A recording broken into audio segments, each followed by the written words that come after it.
दोस्तों, सबसे बड़ा टीचर कौन होता है? हमारी जिंदगी ही तो होती है, जो हमें रोज कुछ नया सिखाती है। और उसके बाद जो हम सीखते हैं वो सबसे ज्यादा कहानियों से सीखते हैं। और इसीलिए मैं कहानियां सुनाता हूं। कल व्यक्ति एक पूछ भी रहे थे कि आप कहानियां क्यों सुनाते हैं। तो यही कारण है दोस्तों कि कहानियों से हम सबसे ज्यादा सीखते हैं जिंदगी के बाद। तो एक बार की बात है, एक गांव में सर्वे चल रहा था और सर्वे में पाया गया कि एक व्यक्ति के जमीन में सोने का खदान छुपा हुआ है। उस व्यक्ति ने तुरंत मशीनरी खरीदी, मजदूरों को बुलाया और खुदाई शुरू कर दी। लगभग खेत के हर कोने में वो खुदाई कर चुका था, लेकिन कहीं भी सोने का खदान नहीं मिल रहा था। और अंत में वो हार मान जाता है, थक जाता है।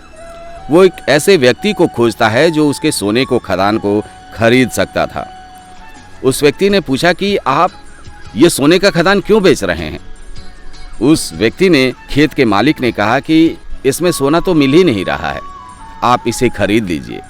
दूसरा व्यक्ति उस सोने के खदान को खरीद लेता है, मजदूरों के सहित खरीद लेता है, मशीनरी के सहित खरीद लेता है और कहता है ठीक है। वो एक विशेषज्ञ को बुलाता है और कहता है इसमें सर्वे के दौरान पाया गया था कि इसमें सोने का खदान है, लेकिन उस खेत के मालिक ने कहा कि इसमें सोने का खदान नहीं है। विशेषज्ञ ने फिर से जांच किया और कहा कि सोने का खदान इसमें है, बस 2 फीट नीचे है, आप खुदाई शुरू कीजिए। उस व्यक्ति ने, जिसने जमीन खरीदी थी, उसने खुदाई शुरू की और 2 फीट नीचे सोने का खदान मिल गया। कहने का मतलब यह है दोस्तों कि जिंदगी हमें यही सिखाती है।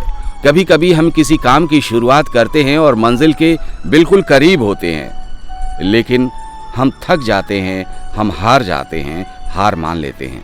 यूं ही नहीं कहा गया है कि कोशिश करने वालों की कभी हार नहीं होती।